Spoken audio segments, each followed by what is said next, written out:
2.0 has arrived in Zenless Zone 0, and now a lot of people are asking themselves how deep into Yixuan should they go. So I thought, let's talk about it. Hello everybody, welcome into the channel, my name is Hako. In this video, we're gonna be continuing the series of how deep. So if you want to power up Yixuan above her base level, how deep investment-wise should we go, and what's good investments? If you want to power up engines versus Mindscapes, let's talk about it. So, first of all, Yixuan works base kit. Yixuan M0 with a free-to-play accessible engine works great. But her own signature one, if you want to power up Yixuan, this is the first stop. Her engine is good. She has good alternatives, but her engine is good. It's a bigger boost than M1 is. And it basically gives her everything she needs, and also, most importantly, the bird chirps. The bird chirps. That's worth something. It also makes her hair glow, kind of cool. So yeah, if you want to power up Yixuan, going for the engine is wise. We also only run a 75% chance of losing on the engine rather than a 50-50 for the M1. And the engine is around a 20% increase in her overall power. Now I have made a full video showcasing Yixuan with different engines, the puzzle sphere, the battle pass one, etc. So if you want to see it more in action, there's a link to that video down in the description. Now let's talk some Mindscapes. My M1 is alright. It's not bad at all. Upon entering combat, we gain 10% crit rate. We also start every combat with a full amount of technique points, so we can do our technique ultimate right out of the gate, which is nice.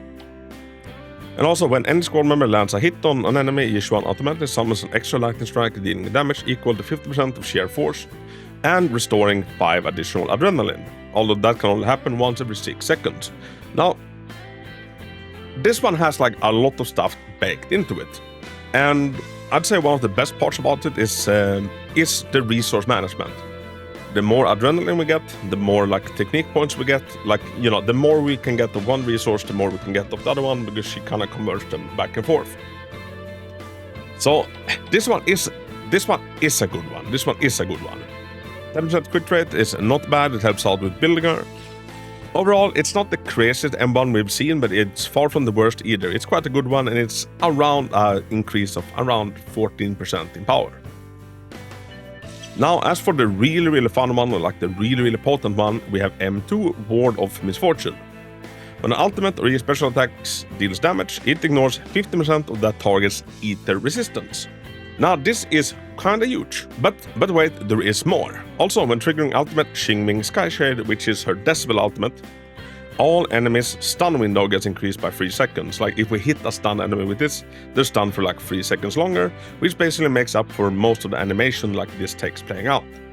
Yixuan has a little bit of a problem where she has very long animations, and this being able to offset that loss of time is good.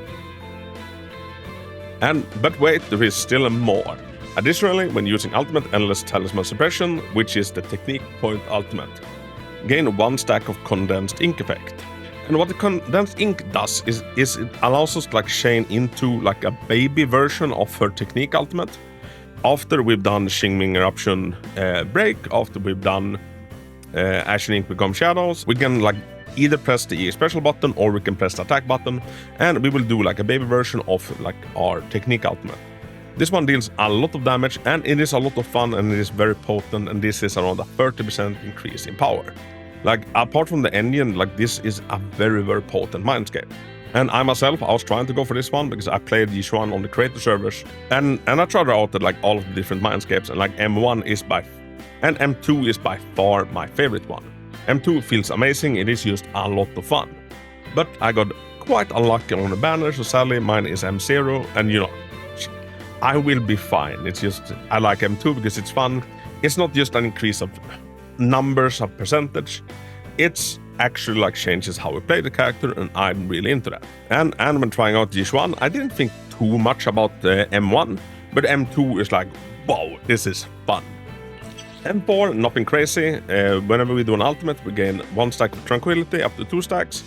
Every stack of Tranquility makes us our next EX Special Cloud Shaper or EX Special Ashen Ink Becomes Shadows, and these are both the hold attack button one.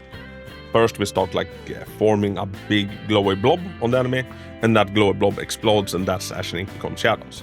And this already does 30% more damage to stun enemies, so like this becomes even more potent. It's not crazy. It's not a crazy one. That's an increase of around 10% in power. Nothing too insane. Now, as for M6, I've tried her out at M6 as well, and it's not the craziest M6 that we've seen, but it's not a bad one. So this one does. So after every time we've used her normal ultimate, so the one that costs decibels, we can cast the technique point ultimate for free, which is great. Although this can only occur once every 30 seconds, and while the Yixuan is in the meditation state, her sheer damage bonus is increased by 20%. So it's also quite a fun ultimate because it does change how we play the character. Like take Ellen's for example, it's just a little bit more crank of numbers. Meanwhile this, we're gonna be seeing like ultimates even more. So if you're not into like ultimate animations, don't go for this one.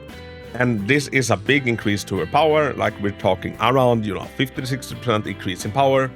Although from the M6s I have tried out on the beta servers, like I said, it's not the craziest one, it's not bad. And we're talking around, $1,500, so yeah. I'd say the real good stopping points for Yixuan is M0 and Engine, she works base kit as well. And if you want to push past that, instead then aim for M2 and Engine. I don't think too much about the M4. And as far as the M6 goes, there are other characters I would prioritize over Yixuan. So yeah, everybody, that's Yixuan and how deep we should go investment-wise into her. Let me know down in the comments, how deep did you go, and are you still trying to get deeper? If so, let me know what was your stopping point. And if you're still trying, best of luck on that. Everybody, as always, big hugs and thanks so much for watching. Until next time, Hako out.